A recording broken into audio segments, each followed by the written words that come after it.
Kurnool MP Bastipati Nagaraju chalk piece పట్టుకుని క్లాస్ రూమ్లో కాసేపు పాఠాలు చెప్పారు. ఎమ్మిగనూరు ప్రభుత్వ బాలికల జూనియర్ కళాశాల వార్షికోత్సవంలో ఆయన పాల్గొన్నారు. గతంలో ఈ కళాశాలలో కాంట్రాక్ట్ లెక్చరర్గా పనిచేశారు. లెక్చరర్గా ఉన్న సమయంలో తాను పాఠాలు చెప్పిన క్లాస్ రూమ్ని సందర్శించి కాసేపు పాఠాలు చెప్పి నాటి జ్ఞాపకాలను నెమరు వేసుకున్నారు. తాను లెక్చరర్గా పనిచేసిన కళాశాలకు ఎంపీ హోదాలో రావడం ఆనందంగా ఉందన్నారు.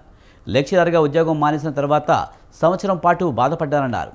ఇంటర్లో కెమిస్ట్రీ సబ్జెక్టులో ఫెయిల్ అయిన తాను కెమిస్ట్రీ సబ్జెక్టుపై ఇష్టంతో కష్టపడి చదివి కెమిస్ట్రీ లెక్చరర్ అయ్యానన్నారు. ఇక విద్యార్థులు కష్టపడి చదివి ఉన్నత స్థాయికి చేరుకోవాలని తెలిపారు.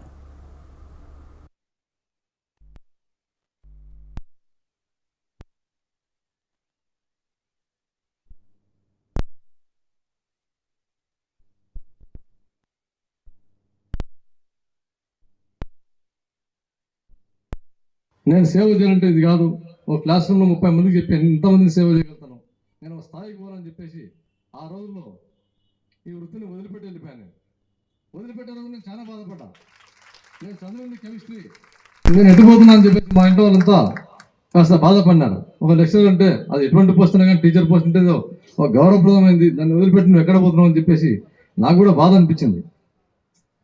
అయినా కొన్ని రోజుల పాటు, ఒక సంవత్సరం పాటు నేను బాధపడ్డాం. ఎక్కడ కలిసిన కాలేజీ వాళ్ళు వీళ్ళంతా కాలేజీలో పనిచేస్తాను, నేను బయట తిరుగుతున్నా కానీ భావించేవాడిని. ఇది కాదని చెప్పేసి నేను ఫైనాన్షియల్గా డెవలప్ అవ్వాలని చెప్పేసి వ్యాపార రంగంలోకి అడుగుపెట్టి వ్యాపారంలో సక్సెస్ అయ్యి, ఎందుకంటే ఎక్కువ దూరం కాలేదు, 20 సంవత్సరాలు కరెక్ట్ తలుచుకుంటే 20 సంవత్సరాల క్రితం ఇక్కడ పనిచేశాను. తిరిగి 20 సంవత్సరాల తర్వాత ఇదే కర్నూలు పార్లమెంట్ నేను ఎంపీగా వచ్చానంటే నాకు చాలా గర్వంగా ఉంది.